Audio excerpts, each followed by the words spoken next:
Just on those polls real quick, the St. Anselm College poll, first one since Iowa, has Trump up 7, now 52-38 over Haley. Meanwhile, with just 5 days to go until we get to that primary in New Hampshire, our next guest, a Republican who served in Congress for a decade, says while he's optimistic, he's also realistic. And get this, Democrats are doing all the right things to win in November.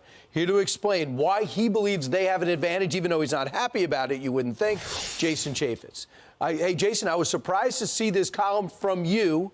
Tell me what you think the other side is doing.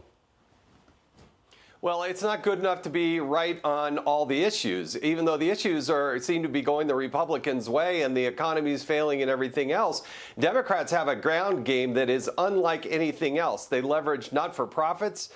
They leverage unions. They get out the vote. You know, the rules, the laws, they changed in the states on how we vote, when we vote, the way we vote. And Republicans complained about it, but they didn't galvanize and leverage and turn, you know, an organization to get out the vote. But Democrats have mastered this. They use abortion. They use legalizing marijuana, these ballot initiatives to get uninterested voters that would normally not get out to the polls to get out to the polls. And I think the Democrats have a massive advantage in that regard. You also said the key is show that you care about the people, speak from the heart, and show you're going to make their lives better. You think the Republicans get too caught up in the numbers on, for example, employment participation rate or the Red Sea, 15% of all commerce goes through there. You say people glaze over when you hit those stats. Yeah, I'm tired of ceding the we care more to Democrats. Republicans need to speak from the heart. They need to explain why they believe what they believe. Share that passion. Share their personal beliefs. The candidates that do that, they excel. They do really, really well. But remember, it's not just Donald Trump or somebody who's on the ballot here. You have 435 House races. You have a third of the United States Senate. You have governor's races. You have up and down the ballot tons of races. So Republicans as a whole, you got to speak from your heart and explain to people why you believe. If they know that you care more than your opponent, they're going to vote for you. If you look at the president right now, the former president, he's up in all those battleground states. Is he doing those things? Yeah, Donald Trump has a unique way of communicating. He does talk from his heart. He talks the real language. He can communicate with blue-collar workers like nobody we've ever seen before. He does it with a smile on his face, and he jokes around with things. But he does tell you that, hey, I'm here to fight. I'm here to fight for you. And that is an effective communications tool. I want to talk about something else. You're great at investigating, and I know you're doing some of that with the Heritage. But yesterday, Jim Jordan told us about what he discovered. The Treasury Department, during the last couple of years, really since January 6th, I should say, started investigating banks and went up to banks and was saying to them, hey, would you do me a favor? I need to get in there and start looking at any any keywords like MAGA, like Trump, other keywords that might be standing out. Also play anything on Zelle.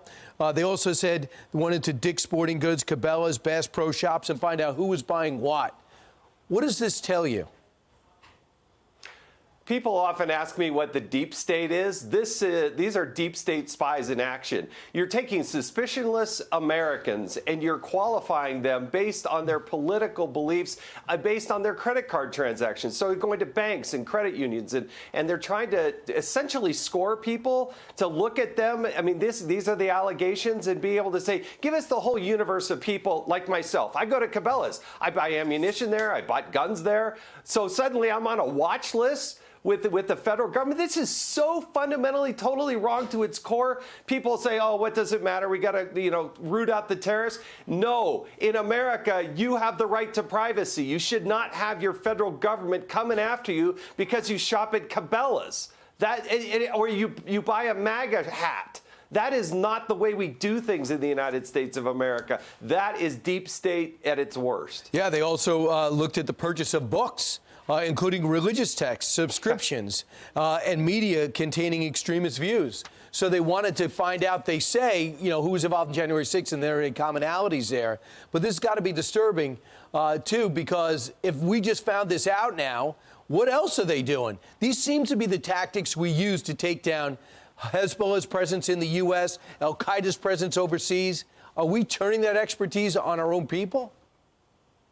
Yeah, you have to have articulable suspicion to go after an individual. You don't put a dragnet out there and say, oh, let's take all of my political opponents and put them in a bucket here so I know exactly what they're doing and how they're doing, transactions that they're doing. You're oblivious to it, but it's happening. Jim Jordan's on it, and it's the right thing to do, is get after it and expose it and shut it down. And the banks just went along with it, especially Bank of America. I can't wait to find out more. Jason Chaffetz, thanks so much. Read his column. It's a warning. It's a big warning to Republicans. Thanks so much. I'm Steve Doocy. I'm Brian Kilmeade. And I'm Ainsley Earhart. And click here to subscribe to the Fox News YouTube page to catch our hottest interviews and most compelling analysis.